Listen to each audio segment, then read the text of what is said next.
Dhambi sio yale mtu anafanya, sio matendo ambayo tunayaona. Ya matendo ni matokeo ya ule msukumo uliopo ndani, ile hali nao msukuma mtu kuyafanya hayo.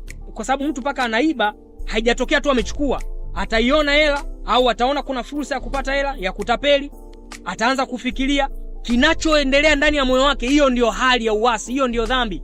Sasa kitu pekee kinachoweza kukuchomoa hapo ni kumwamini Yesu. Kwa ukimwamini Yesu, unaweka tumaini lako kwake kwamba ninaweza kuishinda hii hali ndani yangu kwa kukabidhi maisha yangu kwa Yesu, kwa kumwamini huyu Yesu. Ukimwamini Yesu, hiyo hali ndani yako inakuwa taken care of. Yesu alishughulikia hilo tatizo la dhambi. Kwa wewe unakuwa mshindi juu ya dhambi. Unaweza kumwamini Yesu leo.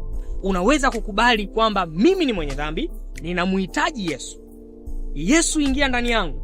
Ninakukiri, ninakuamini ndani ya moyo wangu. Siamini katika dini yangu, siamini katika dhehebu langu, ninaamini katika Yesu.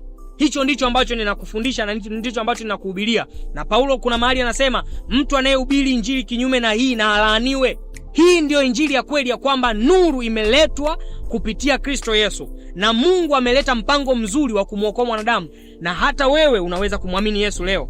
Inawezekana umekuwepo makanisani, inawezekana umekuwepo kwenye dini yako nzuri, inawezekana hauna dini kabisa na umekuwa hauamini chochote, hauamini katika Mungu, lakini naamini Roho wa Mungu anasema na wewe wakati huu unaweza kumwamini Yesu ukapokea wokovu. Kuanzia leo ukawa na uhakika wa uzima wa milele. Kwa unapomwamini Yesu unapokea tumaini la uzima wa milele. Hata ikitokea unakufa leo duniani, unaondoka katika mwili huu, hautakufa katika kifo kile cha pili.